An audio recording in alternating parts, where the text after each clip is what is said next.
commencer avec juste quelques éléments que j'aimerais qu'on puisse juste lire la parole dans Luc 10, au verset 5, donc chapitre 10, du verset 25 au verset 37.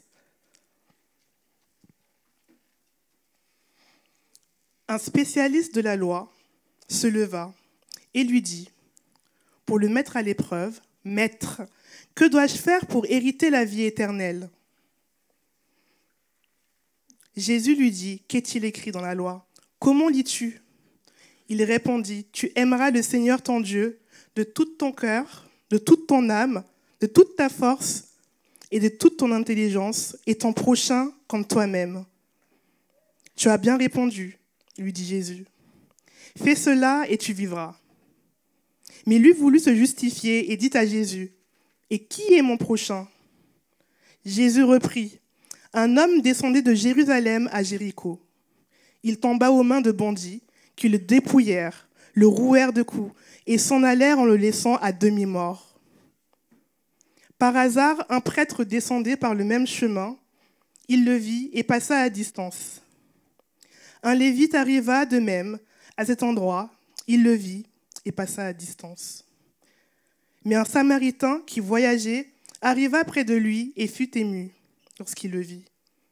Il s'approcha et banda ses plaies en y versant de l'huile, du vin. Puis il le plaça sur sa propre monture, le conduisit à une hôtellerie et prit soin de lui. Le lendemain, il sortit 2 deniers, les donna à l'hôtelier et dit « Prends soin de lui et ce que tu dépenseras en plus, je te le payerai moi-même à mon retour. » Lequel de ces 3 te semble avoir été le prochain de celui qui était tombé aux mains des bandits ? Il répondit, c'est celui qui a montré. C'est celui qui a montré de la compassion envers lui. Jésus lui dit, va, et toi aussi, fais de même.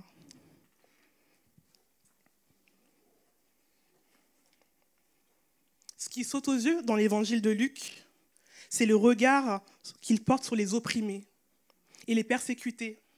Et c'est un regard qui est porté au final à toutes les minorités.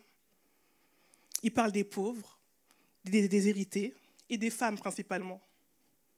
On retrouve par exemple la guérison du lépreux par Jésus, du paralytique, ou encore l'histoire de l'offrande de la veuve.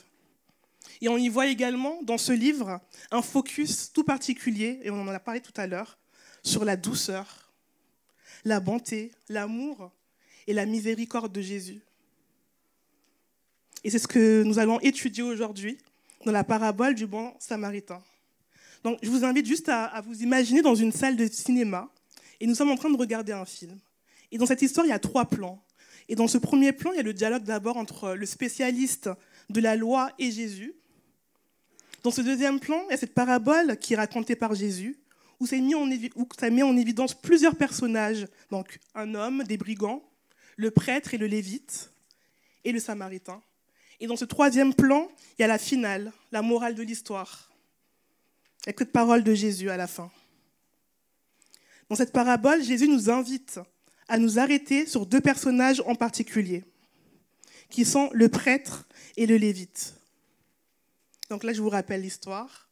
Il y a un homme qui a été mis, comme on dit dans notre vocabulaire, mis à tabac, par terre, roué de coups, qui est laissé à demi-mort au sol. Il y a un prêtre qui vient, qui passe, puis d'abord un lévite. Alors, j'aimerais qu'on puisse juste se focaliser aujourd'hui maintenant sur ces 2 personnages, le prêtre et le lévite, qui sont 2 juifs consacrés au temple, des hommes de Dieu en apparence, mais qui sont dans une situation d'urgence, n'ont pas aidé cet homme blessé et ni fait preuve de compassion. Généralement, quand on dit un prêtre, c'est un ministre de Dieu, c'est un interprète de la Torah. C'est celui qui est dévoué, consacré au sacerdoce et aux affaires de Dieu. Et un lévite, c'est un membre de la tribu de Lévi. Les lévites, ils sont considérés avec respect, car ils savaient les règles du culte et la manière d'interroger l'oracle. Traditionnellement, ils sont chargés du service du temple et des offices qui sont liés au culte. Ils enseignaient les lois antiques et les paroles sacrées. De par leur fonction, ils sont tenus d'observer les règles strictes de pureté cultuelle. Probablement qu'ils devaient, dans cette histoire, sortir du temple ou aller au temple. Et s'il touchait le blessé, il devenait impur. Parce que tout ce qui est sang et mort, ils deviennent impurs. Et la triste réalité, malheureusement, c'est qu'ils se sont enfermés dans un formalisme religieux, au lieu de se pencher sur ce malheureux.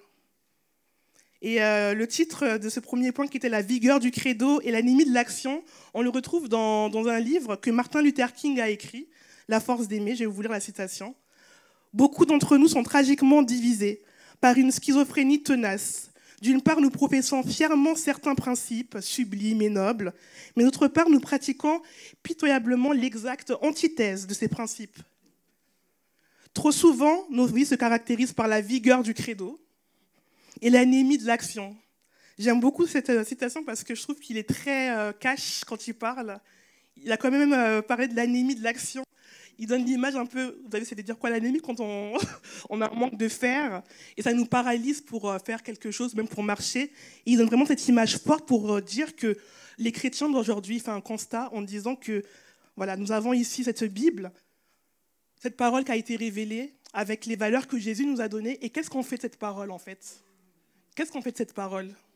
Est-ce qu'on est là juste dimanche après dimanche et on s'assoit, on écoute le pasteur Amen et on repart et on continue encore. Oh merci pasteur Amen. Mais qu'est-ce qu'on fait vraiment en fait de cette parole ? Est-ce qu'on répond vraiment à l'appel que Dieu il a voulu pour nous ? Ça c'est une question que j'aimerais nous laisser ce matin encore.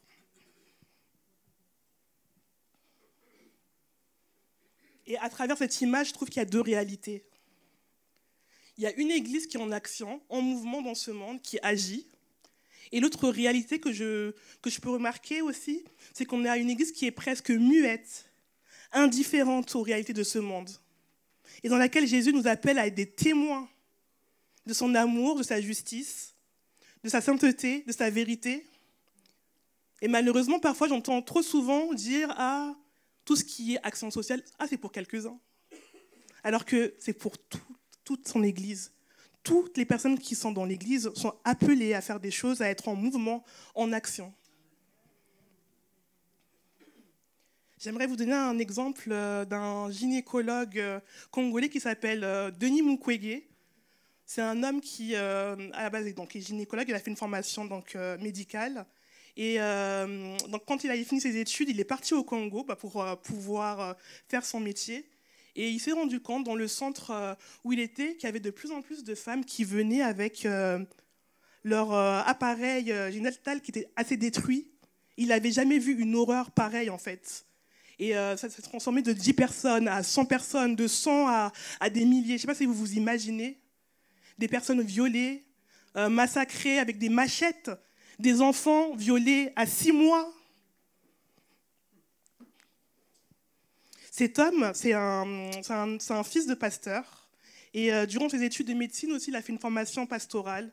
Et il avait ce cœur pour aller aider. Et je pense qu'il a dû s'interroger pour se demander comment je peux agir dans ce monde avec ce que Dieu m'a donné comme don.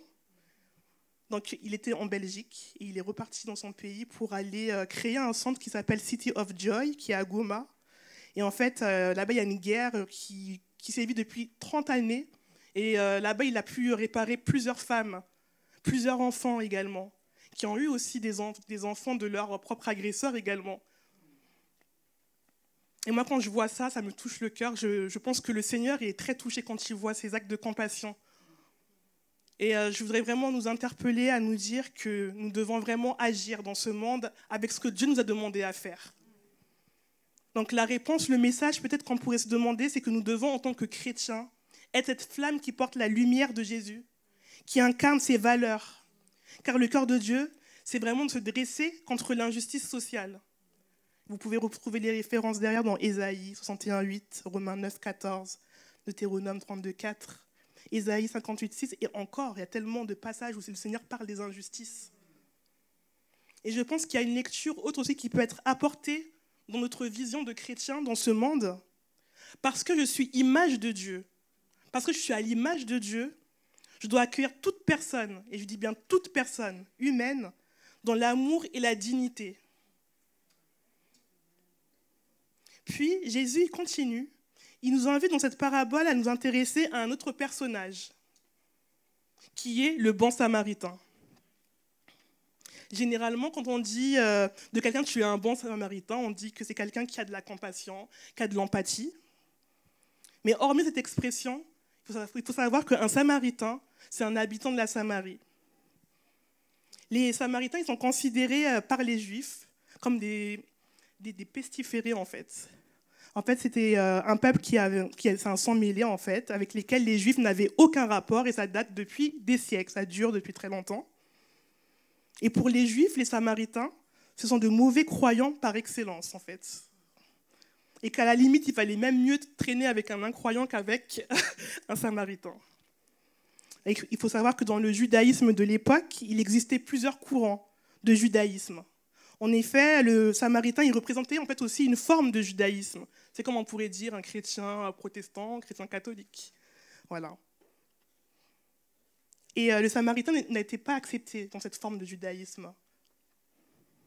Toutefois, ici, Jésus, je trouve que dans ce texte-là, il est très provocateur.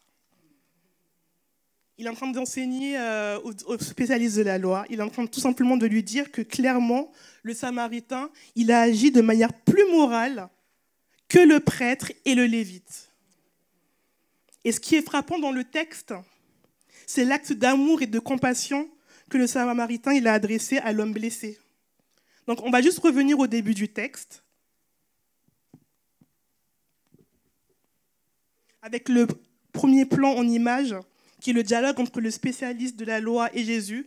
Là, on est en train de voir qu'il y a un peu comme un jeu de balles entre le spécialiste. Parce qu'il faut savoir que Jésus se battait beaucoup avec les pharisiens, aussi par rapport à la parole de Dieu. Et quand vous voyez dans ce texte-là, on voit vraiment qu'il y a comme un jeu d'ascendance entre qui a raison, qui a tort. Et tout le long du texte, quand vous lisez, donc ça commence déjà dès le verset 26, donc le verset 25 qui dit...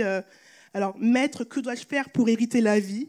Après, Jésus lui répond, qu'est-il écrit dans la loi ? Qui lis-tu ? Tout de suite, il répond comme il connaît la loi. Il lui dit, tu aimeras le Seigneur, ton Dieu, de tout ton cœur, de toute ton âme, de toute ta force et de toute ta pensée, et ton prochain comme toi-même. Et Jésus dit, fais cela et tu vivras. Et le spécialiste de la loi, encore, il veut se justifier, il veut avoir raison. Et il dit, et qui est mon prochain ? Et là, après, c'est là qu'il déroule toute la parabole. Et après, il continue. Après, au verset 36, il lui demande, lequel de ces trois te semble avoir été le prochain de celui qui était tombé au milieu des brigands ? Et au verset 37, il reprend et il dit, c'est celui qui a exercé la miséricorde envers lui. Répondit le docteur de la loi. Et Jésus dit, va, et toi, fais de même. Dans ce texte-là, je trouve qu'il y a un jeu un peu de ping-pong, et qui a le dernier mot, c'est Jésus. Et il est juste en train de redonner un peu une nouvelle interprétation de qu'est-ce que aimer son prochain. Aimer son prochain, ce n'est pas juste dans le peuple juif, mais c'était aussi vers les autres, en fait. C'est envers toute personne. Et là, Jésus est en train de redonner une nouvelle lecture à ce texte. L'appel à aimer Dieu, c'est un appel à aimer les autres. Et j'aime beaucoup ce qu'on a rappelé tout à l'heure pendant la louange sur l'amour et les paroles de connaissance qui ont été dites. Je pense que le Seigneur, aujourd'hui, veut nous redonner une nouvelle lecture sur qu'est-ce que aimer son prochain. Et je crois que déjà, aimer son prochain, ça se passe dans sa famille, déjà. On doit aimer les membres de notre famille. Je pense que Dieu, il veut venir ressouder les membres de sa famille avant déjà d'aller aussi aimer les autres. On est une famille aussi ici à l'église et Dieu, il veut qu'on s'aime aussi ensemble. Il faut qu'on soit unis. Dieu, il est contre la division. C'est une parole que je voulais aussi dire. Dieu, il veut unir son Église. Alors, je vais vous donner aussi un exemple par rapport à quelque chose que j'avais vécu. Moi, j'avais vécu une situation un peu compliquée. Il y a 4 ans, j'étais étudiante et je reprenais un jour les transports. Il y a un homme qui m'avait suivi jusqu'à chez moi. Et j'ai failli en fait me faire kidnapper. Dieu merci, je remercie que je n'ai pas été atteinte ou autre. Et c'est quelque chose qui m'a beaucoup traumatisée. Et dans cette situation-là, j'ai été un peu une personne où j'ai eu besoin d'un prochain en fait. Et mon papa, il a été un peu ce prochain où il m'a aidé, soutenu, qui m'accompagnait tout le temps sur le chemin pour me ramener à l'école, etc. Ça a duré des mois et des mois. Mais par exemple, c'était quelque chose que je voulais rappeler, qu'un jour, On a pu être ce prochain, et je crois que Dieu, il veut vraiment se servir de nous pour qu'on puisse aussi être le prochain de quelqu'un. Dans ce pôle aussi social, moi actuellement je suis responsable maraude depuis maintenant 7 ans, et on a vécu beaucoup de choses au sein des maraudes. Et je vois vraiment que Dieu il a agi auprès des démunis qu'on a pu servir aussi. Un jour, nous avons rencontré une femme, une migrante, qui venait du Tibet. Et un jour, on l'avait invitée ici à l'église avec plusieurs personnes dans la rue. On a fait un repas aussi à côté au pôle social. Et elle nous avait demandé, mais vous êtes de quelle confession? On nous dit qu'on était chrétiens et qu'on croyait en l'amour de Dieu. On croyait, on avait cet espoir-là aussi. Et elle avait demandé si on pouvait prier pour elle parce que ça faisait 3 ans qu'elle était loin de sa famille. Elle avait 2 enfants. Elle est partie du Tibet il y a 4 ans. Sans sa famille, est-ce que vous vous rendez compte, 4 ans, tu ne vois plus ta famille, ni tes enfants, ni ton mari.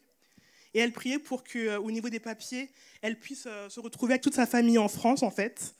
Et voilà, c'est quelque chose qui s'est accéléré, en fait, en quelques mois. 1 an après, elle nous avait rappelé. Et elle nous avait dit que le Seigneur, il lui a fait grâce, en fait.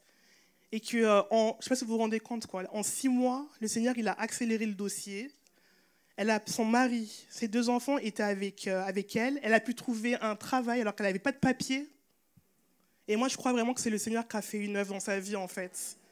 Et ça, c'est quelque chose que je veux vraiment remercier parce que tout ce qui est fait aussi au pôle social, il y a différents services, mais je vois vraiment que Dieu fait des choses.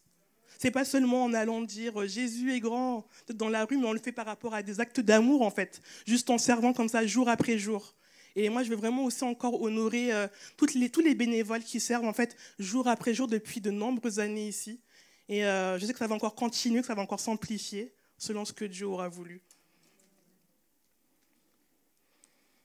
Alors tout le long du texte, Jésus, il nous montre vraiment, je pense même dans la parole, le chemin et le regard que nous devons porter envers notre prochain.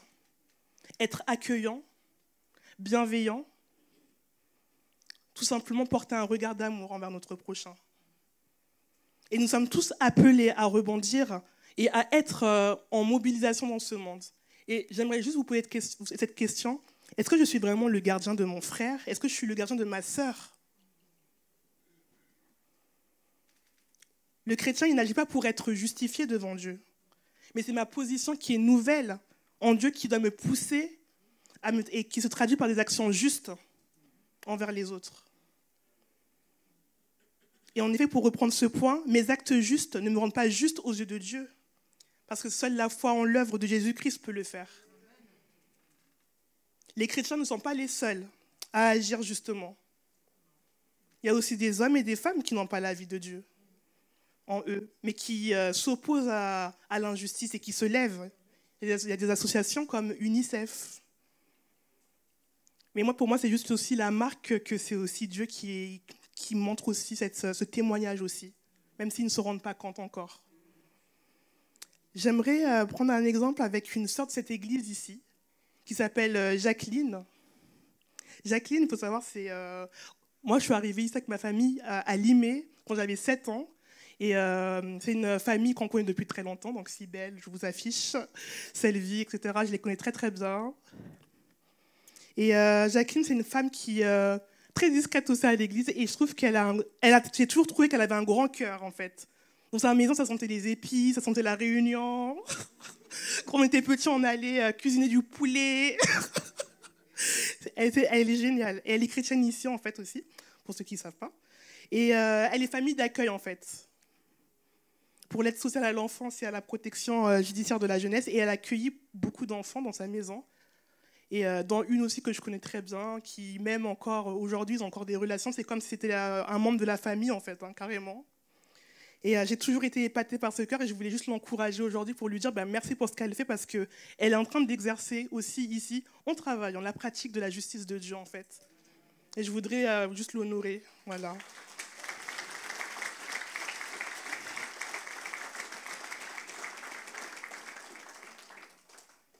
C'est pas juste, des fois on attend qu'on se dit Seigneur, une révélation, dis juste un mot et puis j'obéirai.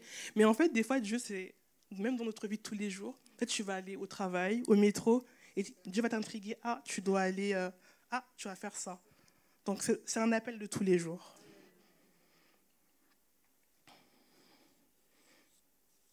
Alors, la parabole du bon samaritain, c'est aussi un appel de Dieu pour l'Église. Et au travers de Jésus, il nous montre le chemin de comment pratiquer la justice de Dieu. Et le modèle à suivre, c'est le bon samaritain. Comme on a pu le voir, cet homme qui était au sol, et pourtant il a pris le temps de le prendre, de le mettre sur la monture du cheval. Il l'a amené à l'auberge, il a pansé ses plaies, il a payé aussi, il a donné ses propres deniers pour payer. C'est aussi pratiquer la justice de Dieu également, moi je crois. Il l'a pas juste laissé comme ça, mais il s'en est occupé du début jusqu'à la fin. Et c'est ça aussi, être accueillant avec son prochain. C'est aussi l'accueillir dans sa dignité, en fait, et dans ses besoins primaires, tout simplement. Et pour rebondir sur ce point, comment pratiquer la justice de Dieu? Je crois qu'être un bon samaritain, c'est notre mission chrétienne. Ce n'est pas l'affaire de quelques-uns, comme j'ai pu vous le dire, mais c'est l'affaire de chaque individu qui compose l'Église. Et ensemble, en tant que communauté, on porte une voix dans ce monde pour faire la différence. Selon ce que Dieu aussi nous appellera à être incarné, comme on a vu, être incarné, et faire aussi. Il y a ces deux critères pour moi que je trouve que c'est très important. Mais est-ce que nous sommes vraiment à l'écoute de Dieu, encore une fois, du Saint-Esprit quand il nous parle? Est-ce qu'on prend des fois aussi le temps juste d'écouter, d'obéir à Dieu? Il faut savoir qu'en France, une femme décède tous les 3 jours sous les coups de son compagnon. Est-ce que vous saviez ça? C'est énorme. On entend beaucoup d'affaires de féminicide. Là, dernièrement, j'avais encore vu, c'était la semaine dernière, une jeune femme de 17 ans qui a été retrouvée sur l'autoroute A6. Ça m'a touchée en plein cœur, en fait. Et je me disais, Seigneur, que ta grâce encore vienne inonder ce monde. Il y a 2 semaines, quand je préparais encore ce message, je suis tombée sur un article d'une entreprise. Et sur cette photo, je vois une sœur de l'église avec ses collègues. Elle travaille dans un service juridique, elle est juriste. Et cet article, il parlait d'un programme qui s'appelle Hells Angels, qui s'engage en fait dans la lutte contre les violences faites aux femmes. C'est Hélène, qui est ici, notre sœur. Et je voulais aussi l'encourager aussi pour tout ce qu'elle fait aussi, parce qu'elle agit dans son travail aussi en pratiquant la justice de Dieu. Donc, pour vous montrer encore, je pense que le Seigneur, il avait voulu vraiment mettre à la lumière ces personnes qui font des choses des femmes, aujourd'hui, je pense. Et ça m'a vraiment touchée. Donc, je voudrais qu'en plus aussi la remercier, l'honorer.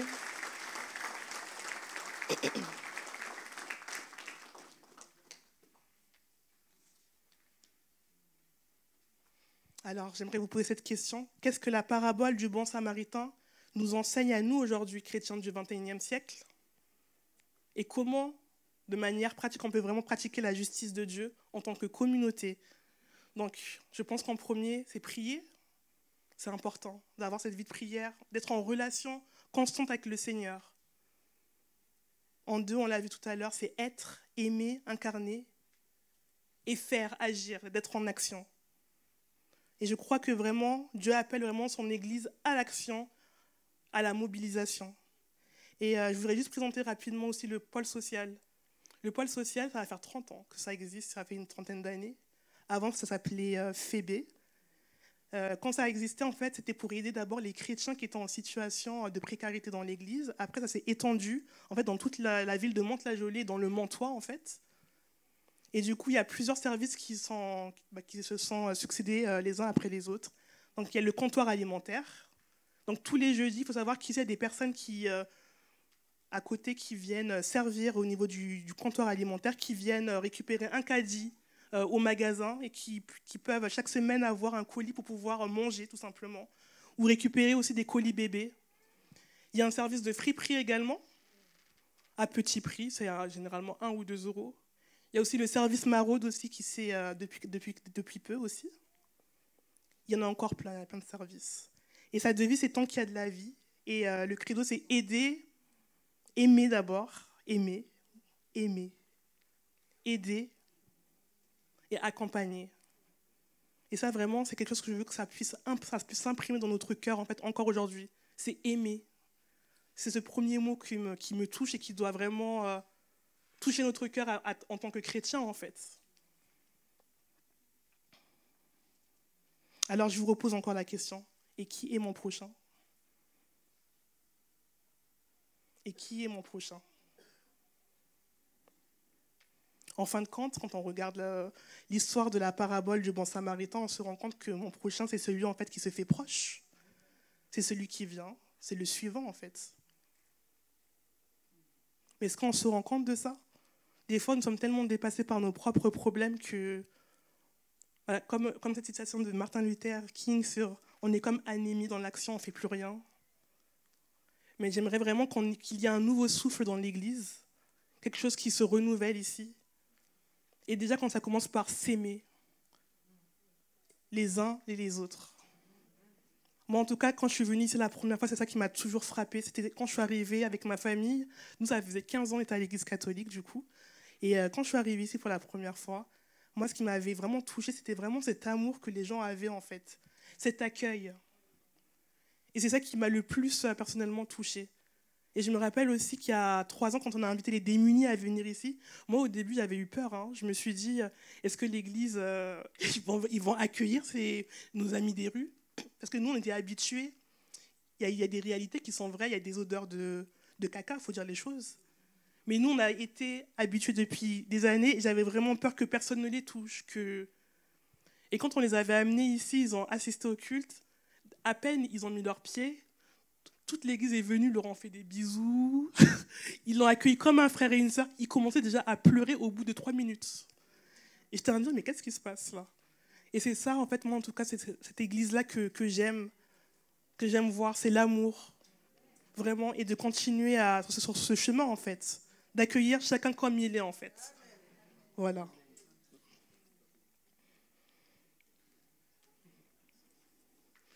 Et dans cette perspective aussi, je voulais finir sur ça, eschatologique du royaume à venir, parce que Jésus revient bientôt. Donc, il ne faut pas qu'on reste comme ça, sans rien faire. Dieu, il appelle vraiment son Église à être toujours sans cesse jusqu'à son retour en action. Et on a vraiment besoin d'être renouvelé dans notre vision aussi, d'être de chrétiens aussi.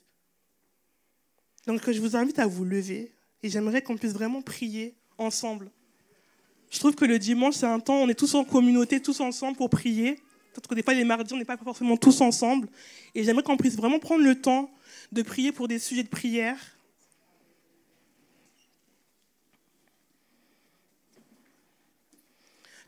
Tout le mois de février, on a une thématique sur la famille.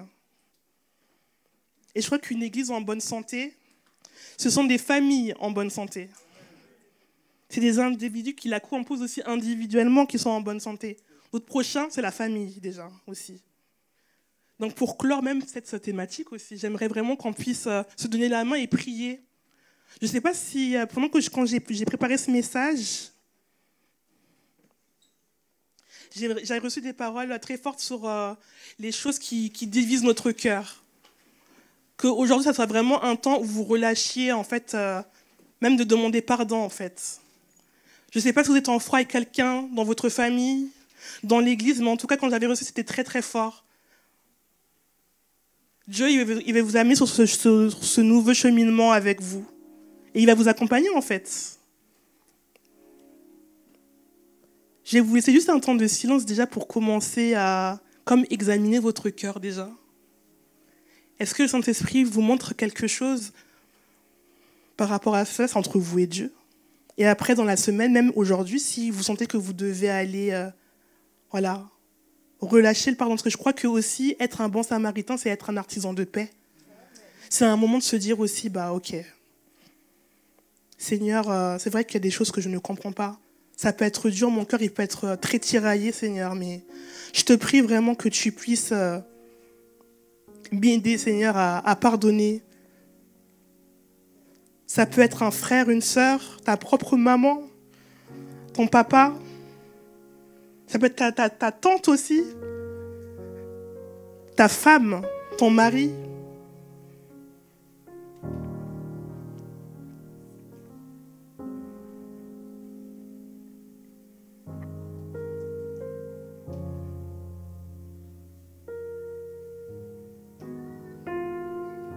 Prions ensemble.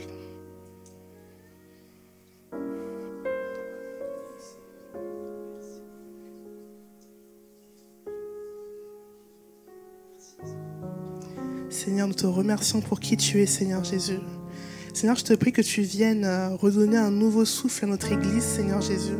Déjà en tant que communauté, en tant que famille, Seigneur Jésus. Et je prie que tu viennes toucher, Seigneur. Chaque personne qui est dans cette assemblée maintenant, Seigneur. Que tu viennes les interpeller, Seigneur. Et je crois que c'est une parole pour quelqu'un aujourd'hui.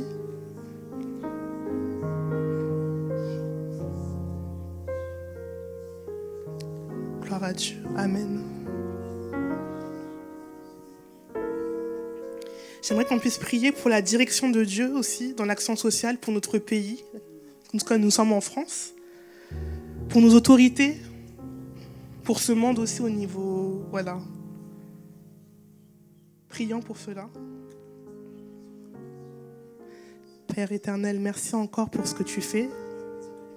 Seigneur, nous te prions pour... le maire de Mantes-la-Jolie, Seigneur Jésus. Nous te prions pour nos autorités, Seigneur, au niveau départemental, au niveau communal, au niveau régional. Et Seigneur, nous prions que l'action sociale soit au cœur des programmes politiques en France, Seigneur. Et que les politiques puissent même trouver des solutions. Et utilisent, Seigneur, même des personnes, Seigneur, pour venir apporter aussi leurs compétences, Seigneur Jésus.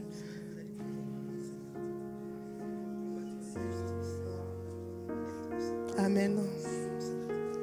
Jésus, alléluia.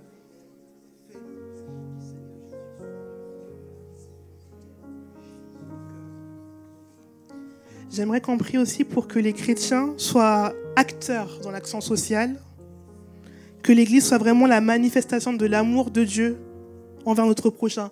Pas quelque chose en surface pour dire, mais juste de vraiment être ces acteurs qui sont... Voilà, on soit vraiment acteurs en fait de cela. Prions. Seigneur, tu appelles toute personne, enfant, tu appelles les tout petits même, tu appelles les enfants, les ados, les jeunes, Seigneur. Tu appelles les anciens également à servir, Seigneur. Et Seigneur, je te prie vraiment qu'on ait un cœur qui soit... intentionnel, Seigneur, envers toi et envers nos prochains, Seigneur. Que toi, Seigneur, je crois aussi que tu appelles des prochains aussi à être le prochain de quelqu'un qui un jour aussi a été blessé, à venir être cette personne qui va être un secours pour quelqu'un. Ça peut être dans la pauvreté, ça peut être dans l'injustice qu'elle aura vécue, ça peut être face à une agression également, Seigneur. Je te prie que tu sois ce ciment qui vienne porter notre action, Seigneur. La manifestation vraiment réelle de ton amour, Seigneur.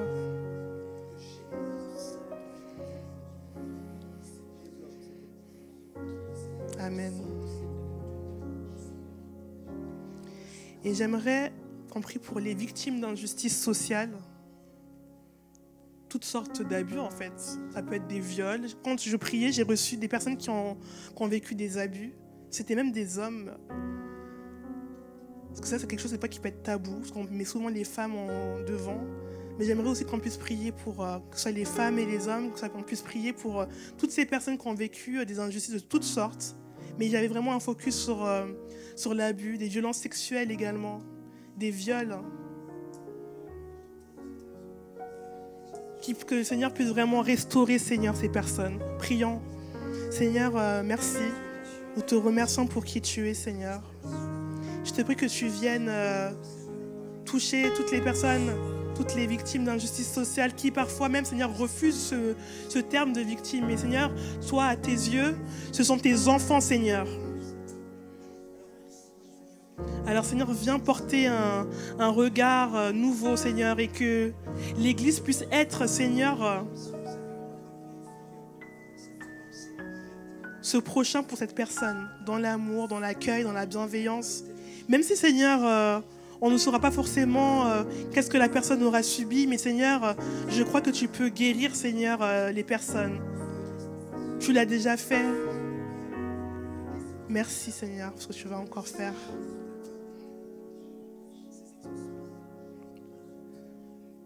Amen.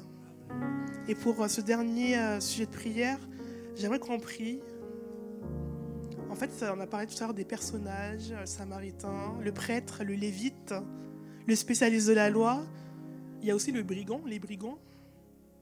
Dieu aussi, même si c'est dur à dire, hein, Dieu les aime. Et il veut un changement aussi radical aussi. Peut-être qu'un jour, ou peut-être qu'on a été ou qu'on est aussi ces brigands. Vous savez, moi, quand j'étais plus jeune, j'ai vécu du harcèlement scolaire. Et c'était hyper grave. Hein. J'ai failli me suicider quand j'étais en 5e. Et un jour, le Seigneur, il m'a... Même si je ne l'avais pas dit à mes parents, parce que j'avais honte d'aller dire à mes parents que je vivais de l'harcèlement. Quand je rentrais chez moi, je pleurais tout le temps, mais ils ne le voyaient pas. Moi, je leur ai dit il n'y a même pas très longtemps, hein, il y a 2 ans. Hein. Maman était choquée. Mais Dieu, il a veillé, en fait. Parce qu'il y avait un soir où j'ai failli passer à l'acte. Tout de suite, je sais pas, j'ai reçu une parole. Lis ta Bible. Et j'ai lu un texte, ça m'a redonné un espoir comme ça. Et après, il faut avoir un moment où il faut pardonner aussi à ces personnes-là. Un jour, j'ai même croisé quelqu'un dans le train il n'y a pas très longtemps. C'était c'était mon brigand. Et je l'ai pardonné depuis longtemps aussi. Mais ça prend le temps. C'est pas comme ça. Ça se fait pas comme ça. Ça prend le temps. Ça peut durer des années aussi. Et j'aimerais qu'on puisse prier pour ces personnes-là parce que Dieu a de la grâce pour eux aussi. Ce matin, si même toi, tu as tué ce brigand, parce que même, vous savez, dans l'église aussi, il y a ces brigands aussi. Mais moi, je voudrais le dire pour que le Seigneur, il les aime tel qu'il est, tel qu'ils sont en fait. Il y a encore de la grâce, même pour se repentir. Et ne reste pas comme ça, va parler à un frère, va parler à une sœur. Donc prions pour toutes ces personnes que des fois on qualifie de coupables d'injustice pour ces brigands, Seigneur. Mais que autant convenable, Seigneur, ces victimes puissent un jour pardonner à ces personnes.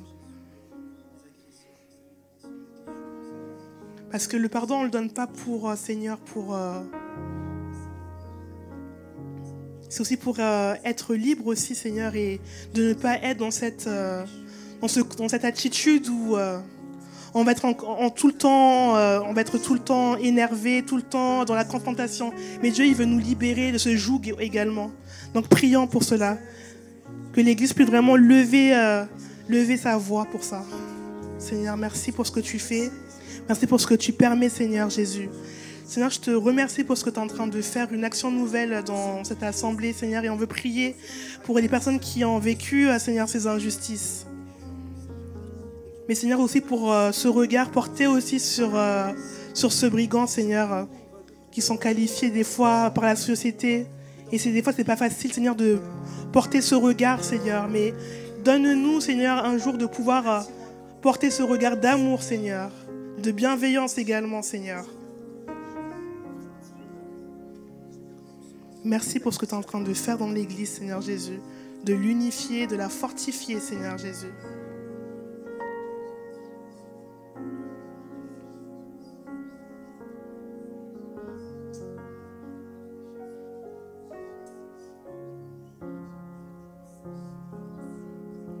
Amen. Et je voudrais, on va bientôt finir, hein. Comment agir de manière concrète? Déjà, il y a le pôle social. Moi, j'aimerais vraiment, si un jour vous voulez venir aider au pôle social, venez, n'hésitez pas. Et puis, pour vous donner aussi la chance de pouvoir faire quelque chose aussi, moi, j'aimerais faire contribuer les enfants, les ados de l'église, parce que dans 2 mois, je vais partir en Roumanie pour aller aider des enfants défavorisés dans des quartiers. Ça s'appelle à Ploiesc en Roumanie. Donc, j'aimerais que vous savez que même les enfants, ils peuvent contribuer dans l'action sociale. Donc, moi, j'aimerais que les enfants aussi, j'ai proposé déjà à Karen, donc on va trouver des idées ensemble, même peut-être avec ATK, on verra, ou la jeunesse, s'il y a des idées qui émergent. J'aimerais vraiment faire contribuer la jeunesse dans ce projet. Et il faut savoir que là, ils sont en train d'agrandir leur centre, parce que c'est un centre où tous les jours, ils peuvent venir, ils viennent faire leurs devoirs. C'est un centre pour eux, 2 jours. Et après, là, cet été, ils vont leur offrir des vacances pas très loin. Donc, n'hésitez pas, si vous voulez aussi contribuer, n'hésitez pas à venir me voir. Mais j'en reparlerai, je pense, de manière plus précise. Voilà. Et j'aimerais qu'on puisse faire un temps de prière. J'aimerais que tous les bénévoles du pôle social puissent se lever et venir devant. N'hésitez pas, venez. On va prier pour eux, les encourager. C'est un temps aussi où c'est pas facile, hein, vous savez, d'aller jour après jour et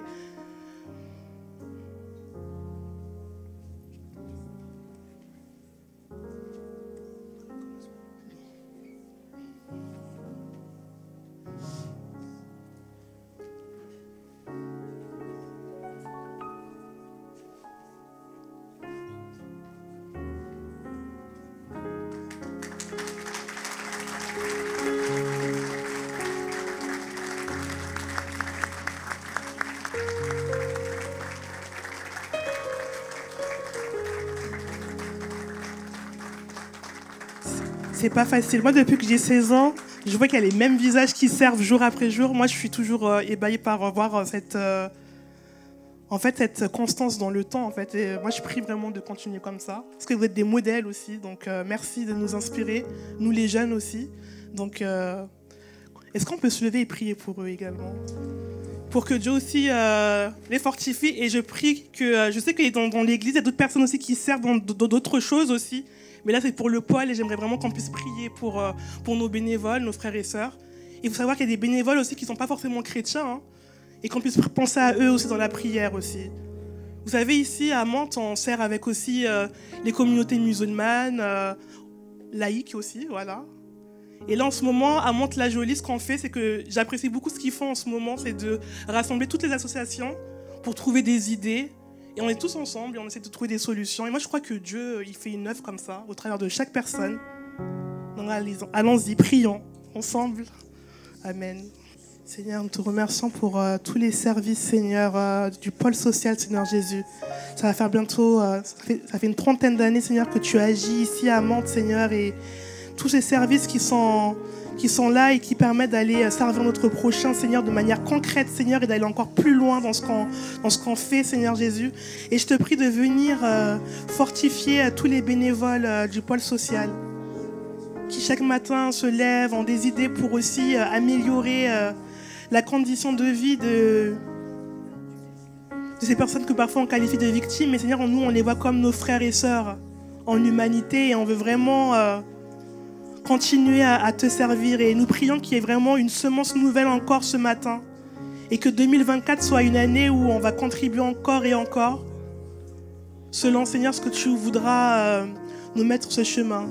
Donc merci, Seigneur, pour chacun d'eux, chacune, Seigneur, tu les connais et Seigneur, fortifie-les, continue à leur donner cette vigueur, Seigneur, cette énergie, cette force. Et je prie, Seigneur, pour qu'il y ait des jeunes qui viennent encore, qui viennent s'affilier à ce pôle social. On prie pour la relève, comme a dit le pasteur. La jeunesse aussi, elle a appelé à venir faire l'action sociale. C'est pas que, comme on pense des fois, pour les anciens, c'est pour tout le monde. Voilà.